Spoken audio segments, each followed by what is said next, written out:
আজমের অত্যাচারে মানুষ অতিষ্ঠ হয়ে গেছিল গা। আজকে কই আয় দাঁড়ালি, এই কথাটা তোরা ভাবস না। তোরা ভাবস না নমরুদ থাকতে পারে নাই, তোরা ভাবস না ফেরাউন থাকতে পারে নাই, তোরা ভাবস না ব্রিটিশ থাকতে পারে নাই। এই সারা তোরা ভাবলি না। আজকে কই গেলি তোরা? তোর সামনে আয় আর দুটো কথা কওয়ার বেড়াই 3 টাক করে পুলিশ নিয়ে আইস। এই সারা কই গেলি? বলালি গা জনগণের কাছে কিছুই খাটে না।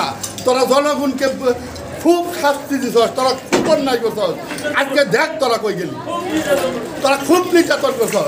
আজকে জনগণের কাছে তোরা খাটবি না, খাটতে পারবি না। কোনো সরকার পারে না, কোনো মানুষ পারে না। আজকেও তোরা পারলি না।